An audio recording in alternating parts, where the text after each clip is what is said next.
Hello everyone! So for today's video, gagawa ako ng buchi or banana balls. Meron kasi akong natitirang saba na saging na parang overripe na siya. So nilalaga ko lang yung saging na saba. Tapos imamash natin ng ganyan hinaluan ko na rin siya ng tunda na saging na overripe din.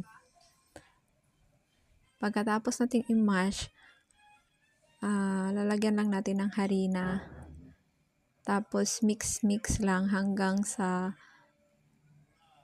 mapopurma siya na dough.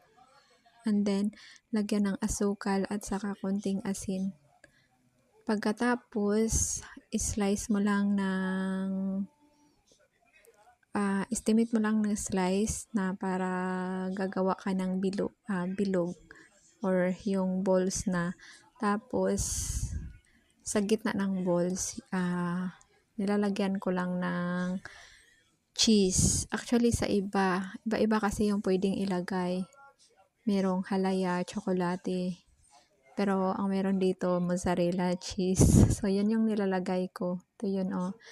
Tapos, piprituhin lang natin or i-deep fry na parang fried chicken. Tapos, hanggang sa mag-golden brown. So, ito na yun. Thank you for watching my video. Tara, kain. Bye-bye!